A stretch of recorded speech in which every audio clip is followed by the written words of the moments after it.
Hello and welcome to the CGC show for the month of June. We had a great month once again here at Classical Guitar Corner. We had the release of Connie Shu's masterclass that was on Capriccio Catalan by Isaac Albéniz.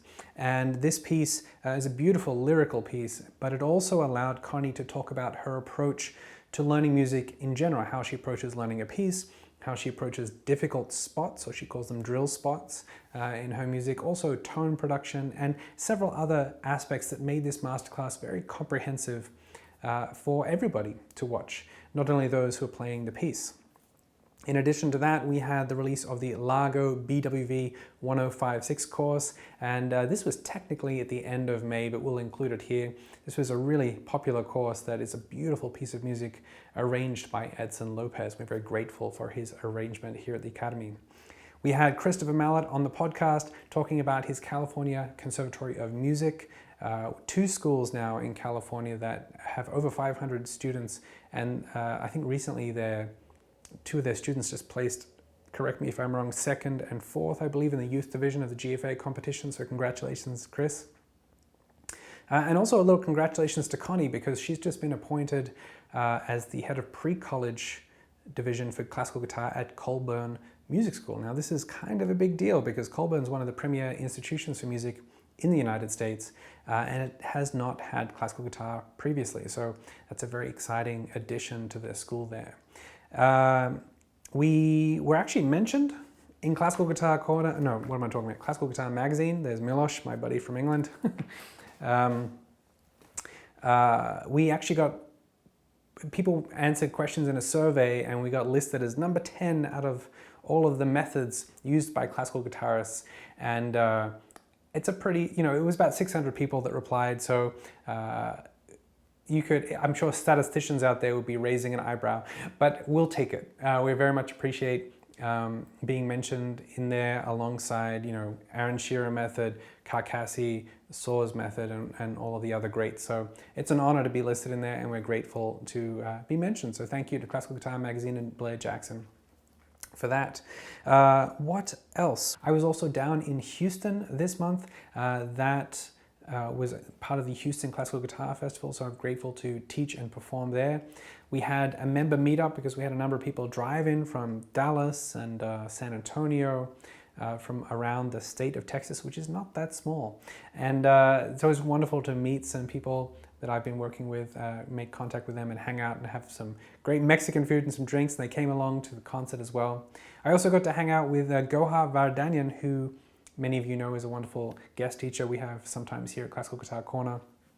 She lives here in New York City, but we just never get to see each other. So it turns out we get to hang out in Houston. So that was fun to hang out with Goha as well. We also had our wrap up of the member challenge that we ran in May, which is on excerpts. So everyone chose excerpts of pieces and worked on them in groups. It was so popular that some of these groups have now formed splinter groups, where people working on a section of the Allemande, Bwv 996, now have continued on to another section because it's such a powerful way of approaching music. So they call themselves the Allemandas. And they've continued on that approach, which is wonderful. We had our coaching calls. Yeah, it was just a great month. So thank you for watching. I hope you enjoyed it. And I feel like there was something else that happened in June. Oh, wait.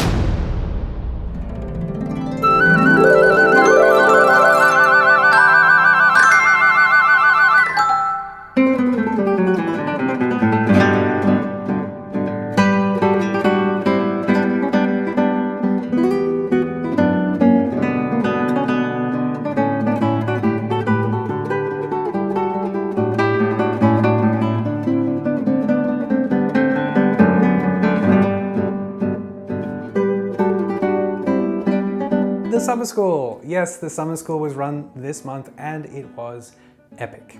It was the biggest summer school in terms of faculty, attendees, in terms of just the breadth of activities that we did. It was absolutely action-packed. So I've had a couple of days now. I might look a little tired, but I've had a couple of days to what's the word? Recuperate after this pretty big week, which obviously has several months leading up to it. It was just a wonderful, wonderful time. We had 60 participants from all over the world, people from Japan, Sweden, New Zealand, Germany, France, Switzerland, the UK, United States. It really was an international crowd and a wonderful opportunity for everybody to meet and see each other, because everyone's formed relationships online. We also had a big faculty this year. We had 9 guest artists. So we had Berta Rojas, who was phenomenal in her concert and the leading of her small ensemble. She also gave a phenomenal lecture on Antonio Laro. Jacques Lee Wood was a guest artist. He's a cellist based in Boston. He and I actually have a duo, and but he came in to work with Duo Agostino. They did a trio concert with guitar, duet, and cello. And he taught. This was a really interesting collaboration where, as part of the individual lessons, he taught guitarists, and would actually, most of the time when they were doing duets, so they prepared a part and they could play together, which is a particularly special moment for people to work with a cellist of that caliber. And also he was involved in the Marcello project, which was an arrangement of Janet Agostino's of the Marcello Oboe Concerto that we played with the orchestra. I'll talk a bit more about that in a moment. And finally, he gave a lecture on Bach's cello music. I'll talk more about that in a moment too. In addition to Jacques and Berta, we had Colin Devon, who's a virtuoso performer. He teaches alongside Jason Vio at the Cleveland Institute of Music. Gave a wonderful concert and a wonderful presentation. Dave Belcher, the community manager here at CGC, as many of you know, a big favorite on the site. Nicoletta Todesco, a new team member here at CGC, gave some wonderful presentation and some impromptu performances that we'll talk about. We had Caroline Ekman came in as the 4th member of Cathedral Parkway. We had a performance of a bluegrass band. And Jessica Burton led our stretch classes and also ran the evening social evenings, I don't know what to call them. And we were very grateful for that. And Raphael and Janet Agostino from Australia, who Duo Agostino, and they're really masters of this format of education. So we're incredibly grateful for them to come the 3rd year in a row and to have been working with our summer school. So does that sum them all? There's Jacques, Colin, Berta, Dave, Nikki, Caroline, Raph, and Janet, and me. Yep, so it was 9. That's quite a big team. And even Evita came up. She's been working on, she had a run on Broadway for the very first time, which we're very excited about. And she managed to come up for one night, which was fantastic to see her just bring her energy to the summer school. Hopefully we'll get her for the whole summer school next year. And we opened it up with the first concert, and that was by Colin Devon. He performed a really virtuoso concert and actually opened up with the piece Rossiniana No. 1, Opus 119, I think it is, by Mauro Giuliani. And many of you know this is the theme music for the podcast.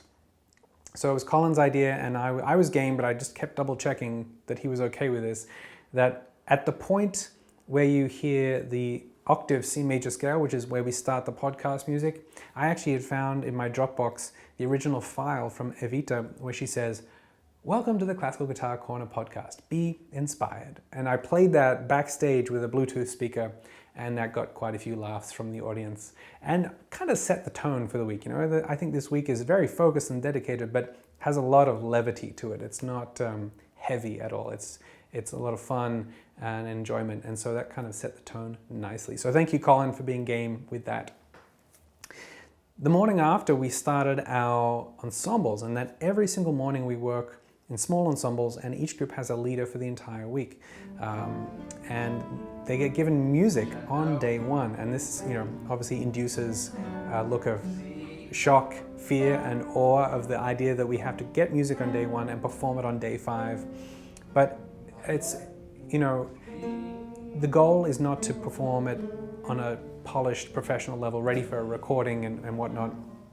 The goal is to get it done. And along the way, we learn a lot from our leaders in the ensembles about musical elements and playing in groups and how we approach things, even just how we learn things.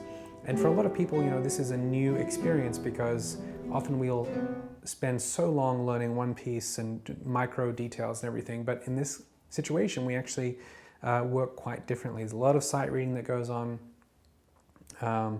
learning to play together and learning just how to get a piece ready within that span of time. And the groups are very successful at that, as you'll see in the final performance video, which is actually already out on Facebook, but we'll try and put another one out on YouTube. So that was fantastic. Then after that, we had a morning session where we had a lot of presentations. Nicoletta Tedesco had her sort of welcome moment to the Academy, where she presented on Violeta Parra. Now, Violeta Parra is a really significant figure in Chilean music, and she wrote, I didn't realize, but she actually wrote this song Gracias a la Vida, which is, for me, made famous by Mercedes Sosa, and probably many other singers have performed it. And it was a very powerful presentation. Nikki actually sung as she played guitar, demonstrating some of these works. And she did it as a presentation following on from her research she did at Yale University as a student. And the most incredible thing happened, and that was that in the audience, Armando from California, who is a professor emeritus of linguistics, knew personally Violeta Parra and actually was friends with her and knew her through musical means, but also just as friends. And Nikki was able to interview Armando and get more information and more perspective on her life. So just a wonderful coincidence, synchronicity, that they could connect and that the research that Nikki was doing could continue. And so that was just a cool moment. So wonderful presentation there. Colin gave us some insight behind the scenes of what it's like to commission new works. You know, we hear about people like Julian Bream commissioning new works, but Colin is heavily involved in working with composers and what do they call them? Commissioning consortiums, so where groups of people come together to commission new works. That was incredibly interesting. Jacques taught about his work as a Baroque cellist. He's a trained Baroque cellist, not just a standard cello, but in the Baroque cello technique as well, how he approaches the Bach cello suites. And of course, this is incredibly interesting to learn about as a classical guitarist, because many of our experiences come through the ears and eyes of a classical guitarist. So it's fantastic to hear about the cello suites from a cellist. It gives us a different way of hearing the music, different approach. And I think that was incredibly interesting for a lot of people. Berta Rojas gave a phenomenal presentation on the music of Antonio Lauro, and she used I guess it's an analogy that I really appreciate, and I'm definitely going to continue using, which is that she likened interpretations of music, for instance, of Lauro or music from South American countries, and she gave a number of examples of other people performing, I think it was Waltz No. 3 by Lauro. And she said it's like having a musical accent. You know, you're playing the right notes, and but you're interpreting it through a different worldview, different musical worldview. And then she proceeded to go through and show us some videos of personal friends and contacts in South America of them playing the quattro, getting us into the sound world of Lauro's musical world and how those waltzes really sounded like when he was inspired to write them. And that helps us, you know, develop our own musical accent and have a deeper understanding of the stylistic approach to this music. I thought it was phenomenal, and actually Berta got us clapping different rhythms and clapping along with a quattro player that she had filmed. Incredibly interesting. In addition to that, so then we had lunch, and you know, you can ask anyone if they've gone about the food at the summer school. Food is phenomenal. It was really outstanding. In the afternoons, we had private lessons, so people got the chance to work with all of these teachers one-on-one. You know, the things that's beautiful about that is that we've been working together online, but I remember doing a manicure session with Judy, you know, where I'm shaping her nails. And that's just the kind of thing that you can't do through a screen on the internet, which is reach out and literally touch somebody. You know, I said, would you mind if I shape your nails? And that was just one of those moments, you know, if you don't have your nails shaped correctly, it can be quite transformative. And I think Berta did this a couple times with some people as well. So a wonderful opportunity there to be in the same room and work on things that are only able to be worked on in person. In the afternoons, we worked in an orchestra, and this is an orchestra of about 60 guitarists, and the special project for this year was Marcello's Oboe Concerto. So Janet Agostino is doing a PhD in Australia, working on arrangements for classical guitar ensemble. She has arranged Marcello's Oboe Concerto specifically for the summer school, but it's also in line with her PhD project. And the orchestra performed the first and second movement. Again, we had to work from this music within a time span of 5 days, but we really brought it to quite a high level, and I recorded 3 takes of this piece in a dress rehearsal, and we're going to try and put together a really nice video of the performance so we can get something that will be very special, I think, for all the people involved. People were very moved, especially the second movement. So the second movement is just straight eighth notes, or straight quavers, which if you've ever played in a classical guitar ensemble, you know is easier said than done, to play together with eighth notes slowly, you know. They're easier to play individually, but to play together with 60 guitarists, that's the challenge. But everyone did a fantastic job, and then people really talked about holding back tears when they heard the cello line soar above the 60 guitarists. It was really magical, and I'm looking forward to releasing a really nice video of that when I can get the editing done. And the final piece that we performed with the orchestra is Viva Jujuy, which is an arrangement of Richard Charlton's, and we have musical elements there from South America, and it was just a really wonderful way to end off the concert. Each evening we had concerts. Berta Rojas, phenomenal. Colin Devon, phenomenal. Dave and I did a concert. Dave Belcher actually had to suffer through yet another lighting failure. In the very first year, Ben Verdery had a concert and the lights went out in the middle of his concert. Or actually, I think it was before the concert, and he had to play the first half in pitch black darkness. Second half, I managed to find a lamp. It was very atmospheric, to say the least. This year, the building blessed Dave. We're taking it as a positive. And the lights went off in the middle of Gustavino. And Dave, not that we could see, but Dave didn't bat an eyelid, and he just kept going through his piece, complete professionalism, and had a wonderful performance after that. At the end of that concert, as a little segue, well, before I get to that, so we also had Duo Agostino play with Jacques Lee Wood. They have an album out with Rachel Scott in Australia with 2 guitars and cello. So that was a wonderful ability for us to put that duo with Jacques, so they could have the 2 guitars and cello concert. It was just fantastic. Who've got, so Colin, Berta, Dave and I, and Duo Agostino. Yeah, so those are the artist concerts throughout the evenings. And as I was saying, at the end of Dave and I's concert, we were presented with an incredibly special item that we will both treasure for probably the rest of our lives. These books were presented to us from the members of CGC. This project was headed up by Kerry Conroy, who is very well known and very well liked in the Academy, and has made outstanding progress over the last couple of years as she's been working through the grades. But Kerry went to the length of reaching out to about 80 guitarists from the Academy, getting around 60 contributions for these books, and several months of emails back and forth. And if any of you have done projects where you need to coordinate that many people, you understand the amount of work that's gone into it. And then on top of that, she has done her own, let me see, I'm going to show you this graphic design. There's some funny pictures in there. And people have written in from all over the world through the Academy, writing in, and it's really quite personal. They wrote to me in this book, and they wrote to Dave in his book. And I can tell you that one of the challenges teaching online is that you inevitably hit a dip every now and then. You go through a lull, maybe it's a troll on the internet sort of saying nasty things, or you just get burned out, or you just have self-doubts. We all have them in our own fields in different ways.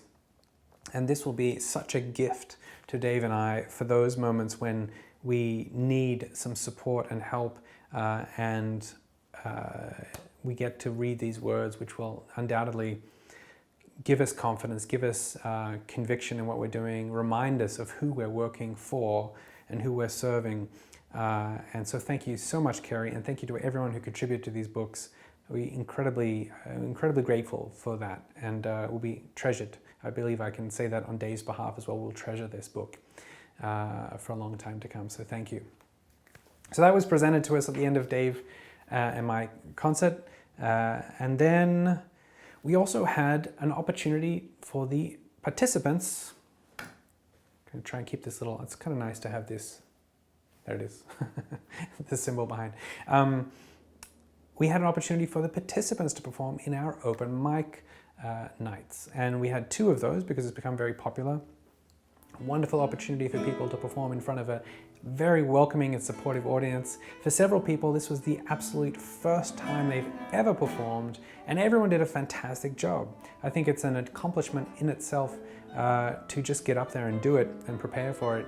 But everyone really came up to the challenge and did exceptionally well. So we'll be releasing some footage and photos of that in the days and weeks to come. What else? Well, after each day, as you can see, these days are pretty packed.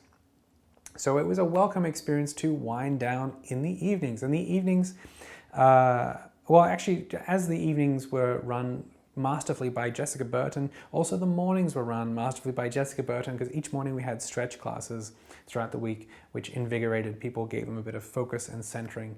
And then in the evenings, Jessica had an assortment of goodies ready for us to wind down and enjoy the night and have a social experience. And it really is one of the many highlights of the experience, just getting to relax, have pretty intensive pool tournaments. We had Cathedral Parkway perform one night, bluegrass band that I play in, Jacques plays in, and Colin plays in, so we flew in our singer, and we had a great performance there. Nikki and Berta had an impromptu performance of songs from South America that evening, well, one of the other evenings actually, and that was a magical moment. And of course, all of the socializing and fun that just goes on with getting to hang out with all these people that you've been in contact with all year. So that was a really fun aspect. And by the end of the week, we're all completely exhausted, but it's worth it. So that was the summer school for 2019. We will be running one again in 2020. And I have many, many ideas of how we can make it special and unique. But of course, the thing that makes it the most special is the people that come. So thank you to everyone for making the travels, the great distances. Some people, I think the longest someone drove was from Colorado. So thank you, Stephen and Judy, for that. And then flights from New Zealand. Richard won that distance for flights. So thank you everyone for coming, and also for everyone in the community that supported us through the live stream that we had on Facebook, and people in the Academy who were cheering us on. We wish you could have been there too, and hopefully we'll get to meet you in the future. So yeah, that was our wonderful week, and we'll do it all again in 2020. We do have hopes to do some small satellite events in different parts of the world, but I think we need to take just a little bit of a breather before we dig into that. But yeah, thank you. And that'll wrap up this June show. I think we'll leave it at that instead of diving into questions from the forum. And I'll see you next time. Thanks very much. Bye.